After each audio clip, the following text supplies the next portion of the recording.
জয়গুরু বন্দী পুরুষোত্তমম।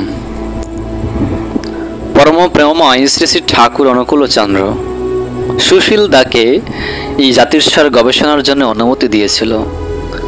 সেই সুশীল দা আমরা সকলেই জানি সেই দিল্লির শান্তি দেবী, যার পূর্বে জন্মে জন্ম হয়েছিল মথুরাতে। সেই শান্তি দেবীর কিছু ঘটনা তুলে ধরার চেষ্টা করব। আশা করি সকলেই আলোচনাটি শুনবেন। সুশীল দা শান্তি দেবীর বাবাকে জিজ্ঞাসা করছে, আপনার মেয়েরই বয়স কত? উত্তরে বলছেন 13 বছরে পড়িয়াছে। তাহার জন্ম হয় 26শে ডিসেম্বর 1926 সালে। সুশীল দা প্রশ্ন করছেন, শান্তির জন্মানোর কি আপনার অন্যান্য সন্তান অপেক্ষা পূর্বেই হয়েছিল? উত্তর, না, বরং অন্যান্য সন্তান অপেক্ষা অনেক পরেই সে কথা বলতে আরম্ভ করে। 3 বছর বয়সে সে প্রথম কথা বলিতে আরম্ভ করে। এই শান্তি দেবী প্রথমে 3 বছর বয়সে কথা বলতে আরম্ভ করেছিল। সুশীল দা প্রশ্ন করছেন, অন্যান্য সন্তান অপেক্ষা আপনার এই সন্তানটির বিশেষ বৈশিষ্ট্য কি? উত্তরে বলছেন, আর তো বিশেষ কিছু বুঝিতে পারি না, তবে এইমাত্র বলিতে পারি যে মেয়েটি খুব শান্ত। ছেলে মেয়েদের মধ্যে কেহ কোনো গোলমাল বা অন্যায় করিলে ধীরভাবে তাহা মিটাইয়া দেবার চেষ্টা করে। আর কিছু বিশেষ বৈশিষ্ট্য লক্ষ্য করি না। শান্তি দেবীর বাবাকে সুশীল প্রশ্ন করছে, প্রথমে কখন হইতে সে পূর্ব জীবনের ঘটনা বলিতে আরম্ভ করে এবং কি কি বলিয়াছিল, বা এ সম্বন্ধে কোন অনুসন্ধান করা হয়েছিল কিনা ইত্যাদি সংক্ষেপে জানাবেন কি? উত্তরে বলছেন, যখন হইতে তাহার কথা ফটে সেই সময় হতেই সে কিছু কিছু বলিতে আরম্ভ করে। খাওয়া ও পড়ার ব্যাপার লইয়া প্রথমে সে পূর্বজীবনের কথা বলিতে আরম্ভ করে। দৃষ্টান্ত স্বরূপ বলা যাইতে পারে যে, যখন তাহার মাতা তাহাকে খাবার দিত তখন সে বলিত, মা, আমি আমার বাড়ি মথুরাতে এইসব খাবার খাইতাম। যখন তাহার মাতা তাহাকে পোশাক পরাইয়া দিত তখন সে পূর্বে মথুরাতে সে কিরূপ পোশাক পরিত তাহার বর্ণনা দিত। কখনো সে তাহার মথুরার বাড়ির বর্ণনা দিত, বলিত যে তাহার বাড়ি হলুদ রঙের এবং বাড়ির নিকটে তাহার কাপড়ের দোকান আছে।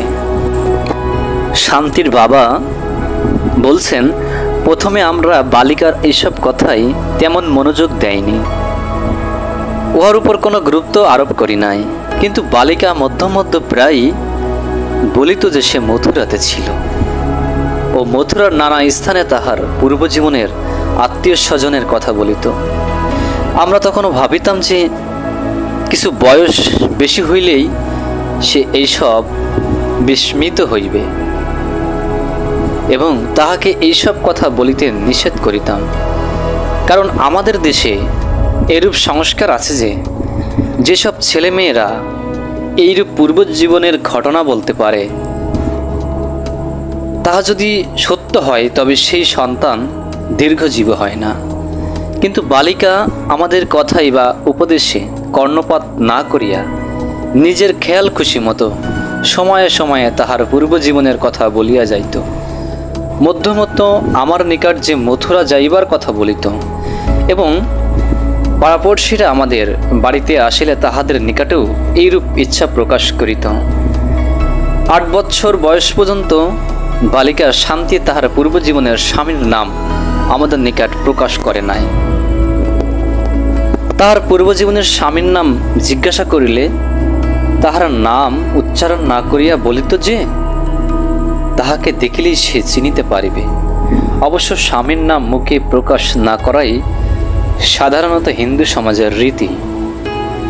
শান্তির বয়স যখন অনুমান 8.5 বৎসর হইল, সেই সময় আমাদের নিকট ভারতীয় দিল্লি দারাগঞ্জের রামদাস স্কুলের শিক্ষক বাবু বিশনচাঁদ বালিকাটির পূর্বজীবনের স্মৃতি আছে, এই কথা লোকমুখে অবগত হইয়া শান্তিকে দেখিবার জন্যে আমাদের বাড়িতে আসেন এবং তাহাকে বলেন যে যদি সে তাহার পূর্বজীবনের স্বামীর নাম জানায় তাহা হইলে তিনি তাহাকে সঙ্গে করিয়া মথুয়ায় লইয়া যাইবেন। শান্তি তখন বাবু বিশনচাঁদের কানে কানে বলে যে তাহার পূর্বজীবনের স্বামীর নাম পণ্ডিত কেদারনাথ চৌবে। এই বাবু বিশনচাঁদ সেদিন বিদায় লইবার প্রাককালে বালিকাকে বলিয়া আসেন যে তাহাকে মথুরা লইয়া যাইবার পূর্বে তিনি এই বিষয়ে অনুসন্ধান করিয়া পরে তাহাকে লইয়া যাইবেন।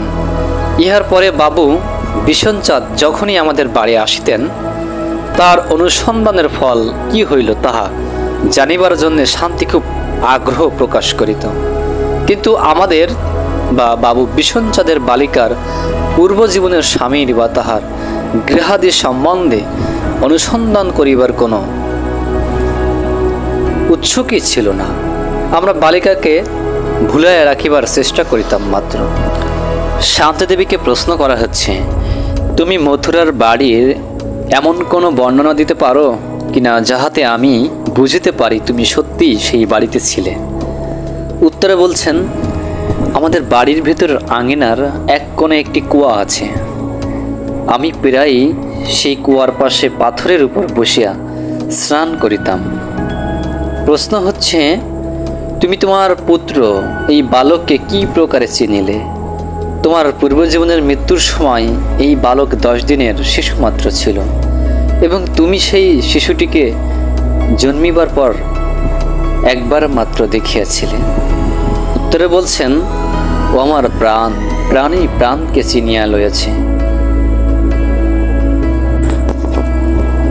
বালিকার পিতা বাবু রং বাহাদুর বলিতে লাগিলেন, শান্তি যখন সমস্ত খেলনা আনিয়া তাহার পূর্বজীবনের পুত্র নবনীতলাকে, যাহার বয়স তাহাপেক্ষা বেশি, অর্থাৎ পরবর্তী জীবনে যখন শান্তিদেবী হিসেবে জন্মগ্রহণ করল, তার পুত্রের চাইতে তার বয়স কম এবং পুত্রের বয়স বেশি, তখন তার চোখে মুখে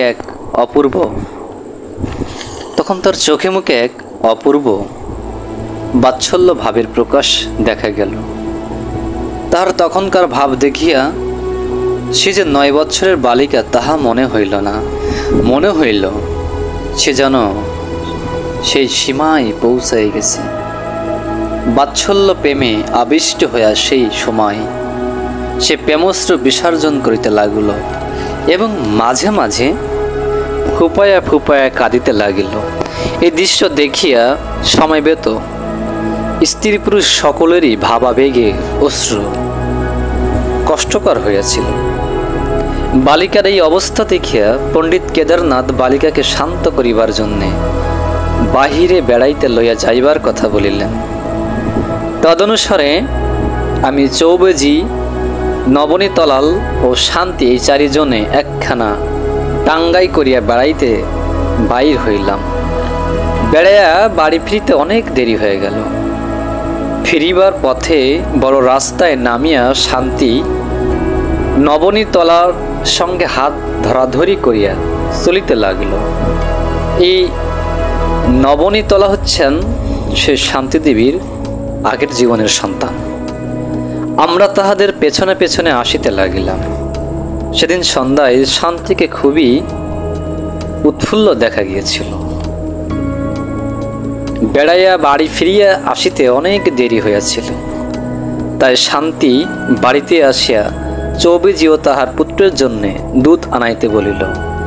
দুধ আনা হইলে 1 বাটি দুধ পণ্ডিত কেদারনাথকে ও 1 বাটি দুধ পুত্রকে দিল। তাহাকে দুধ খাইতে বলাতে সে বলিল, ইহার সামনে এই রকমের দুধ খাইতে পারি না। পণ্ডিত কেদারনাথ দুধ পান করিলে পর সেই পাত্রে নিজের জন্য দুধ লইয়া পান করিল। এই পণ্ডিত কেদারনাথ হচ্ছেন শান্তিদেবীর আগের জীবনের স্বামী। অতঃপর চৌবেজি মথুরা ফিরিয়া যাইবার ইচ্ছা প্রকাশ করিলে শান্তি তাহাকে আরো কয়েকদিন তাদের বাড়িতে থাকিয়া যাইতে অনুরোধ করিল। বালিকার ইচ্ছা অনুসারে চৌবেজি দিল্লিতে আরো 2 দিন থাকিয়া গেলেন।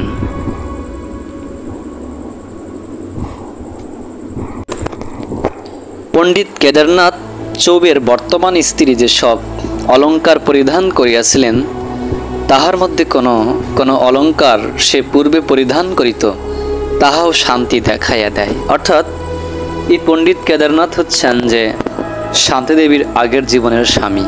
তিনি তো পরবর্তীতে আবার বিয়ে করেছিলেন। তার স্ত্রী যে গহনা তিনি যে পরতেন, সেই বিষয় নিয়েই তিনি দেখিয়ে দিচ্ছেন।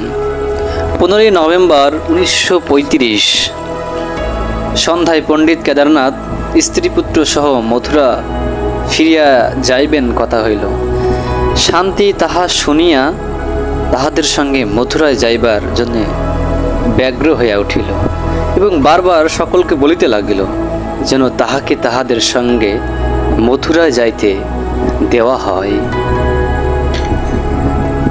তার স্বামী রওনা হইবার সময় পাশে সে একটা কাণ্ড করিয়া বসে, এই ভাবিয়া তাহাকে ভুলিয়া বেড়াইত ও পরে সিনেমা দেখিতে লইয়া যাওয়া হয়।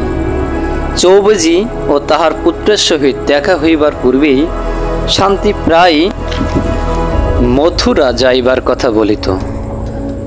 তাহাদের সঙ্গে দেখা হইবার পর তাহারা মথুরা যাইবার স্পৃহা আরো বলবতী হয় এবং বলিতে থাকে যে তাহাকে মথুরা লইয়া গেলে সে রাস্তা চিনিয়া নিজের বাড়ি যাইতে পারিবে।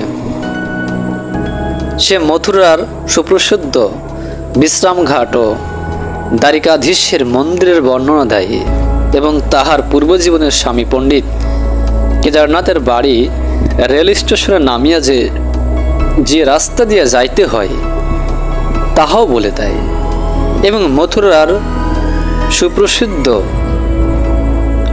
হোলি দরওয়াজার কথা বলে। তাহার নিকট মথুরা শহরের বর্ণনা শুনিয়া মনে হইল যে সে সত্যি মথুরা শহরে ছিল, নতুবা অন্য কাহার পক্ষে এইরূপ সুন্দর বর্ণনা দেওয়া সম্ভব নয়।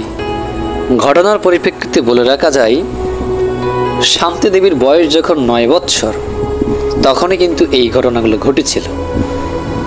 সে ইহাও বলে যে মথুরায় দ্বারিকাধীশের মন্দিরের বিপরীত দিকেই চৌবেজির কাপড়ের দোকান আছে। অর্থাৎ তার সেই চৌবেজি দিল্লি আসিবার অনেক দিন পূর্বে এবং দিল্লি আসিলে তাহাকে বলে যে মথুরায় তাহার বাড়ির একটি ঘরে সে কিছু টাকা পুতিয়া রাখিয়াছে, তাহার মধ্যে হইতে 100 টাকা মথুরার দ্বারিকাধীশের শ্রী বিগ্রহের শ্রীপাদ পন্থে অর্পণ করিবার সংকল্প তাহার ছিল।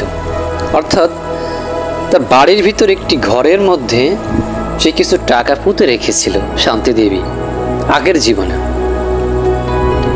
বাবু রং বাহাদুর বলিলেন, এখানে আরেকটি কথা বলিতে ভুলিয়া গিয়াছি। শান্তি যখন প্রথম তাহার পূর্বজীবনের স্বামীর কথা বলিতে আরম্ভ করে, তখন তাহার মাতা তাহাকে একদিন জিজ্ঞাসা করে, আচ্ছা বেটি, তোমার স্বামী দেখিতে কেমন ও তাহার শরীরের কোনো বিশেষ চিহ্নের কথা বলিতে পারো কি? উত্তরে শান্তি বলে যে তিনি দেখিতে গৌরবর্ণ, লেখাপড়া করিবার সময় মাঝে মাঝে চশমা ব্যবহার করেন এবং উহার বাকানের পাশে গালের উপর একটি বড় আঁচিল আছে। চৌবেজি দিল্লিতে আসিলে তাহাকে দেখাইয়া শান্তি তাহার মাকে বলে, মা, আমি যে তোমাকে পূর্বে তাহার চেহারার কথা বলিয়াছি যে বাকানের পাশে গালের উপর একটি বড় আঁচিল আছে, তা ঠিক কিনা এখন দেখিয়া লাও। তার স্বামীকে দেখিয়ে তিনি তার মাকে বলছেন। পণ্ডিত কেদারনাথ স্ত্রী পুত্র সহ দিল্লিতে পৌঁছালে শহরে খুব চাঞ্চল্যর সৃষ্টি হয়। শান্তি পণ্ডিত কেদারনাথ ও তাহার পুত্রকে দেখিবার জন্য কত ভিড় হইতে লাগে। পণ্ডিত কেদারনাথ বাড়ি হইতে বাহির হইলেই তাহাকে দেখিবার জন্য ভীষণ ভিড় জমাইয়া যাইত। তাহাতে তাহার পথ চলায় দুষ্কার হইয়া উঠিল। বিভিন্ন প্রতিষ্ঠান ও বিশিষ্ট লোকদের নিকট হইতে চবিজের আমন্ত্রণ আসিতে লাগিল, কিন্তু তিনি বিনয়ের সহিত উহা প্রত্যাখ্যান করিলেন। তিনি ভিড়ভাড় পছন্দ করিতেন না। সংবাদপত্র দিতে শান্তির ফটোসহ বিস্তৃত বিবরণ প্রকাশিত হয়। এলাহাবাদ হইতে প্রকাশিত সুপ্রসিদ্ধ ইংরেজি দৈনিক পত্রিকা লিডারের 1935 সালের 29 নভেম্বরের সংখ্যা এই বালিকা সম্বন্ধে বিবরণ প্রকাশিত হয়। তাছাড়া দিল্লি হইতে প্রকাশিত ইংরেজি দৈনিক Hindustan Times, national call, Hindi দৈনিক অর্জুন নবযুগ, উর্দু ভাষায় প্রকাশিত বিভিন্ন পত্রপত্রিকায় ওই সময় প্রকাশিত হয়। আপনারা যারা আলোচনা শুনছেন, আপনারা যদি শান্তি দেবী বলে গুগলে সার্চ করেন, দেখবেন যে শান্তি দেবীর অনেক ঘটনাগুলো আপনারা খুব সহজেই জানতে পারবেন। তো এইভাবে শান্তি দেবীর জীবন চলতে লাগলো।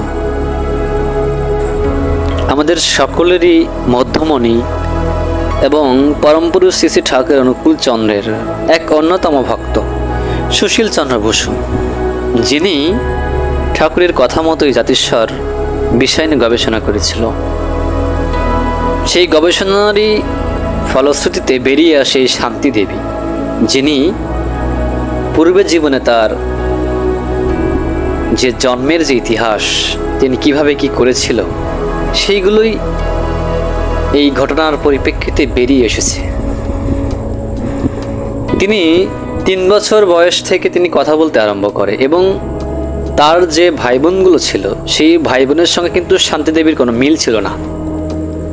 এবং শান্তি দেবী যখন তার এই 9 বছর বয়স, তখন তিনি এই পূর্ব জীবনের যে ঘটনাগুলো মথুরায় ঘটেছিল, তার আগের জীবনের স্বামীর বাড়ির ঘটনা, তার সন্তান, তার বাবা মা ইত্যাদি ইত্যাদি, এই জিনিসগুলোই এখানে প্রকাশিত হয়েছে।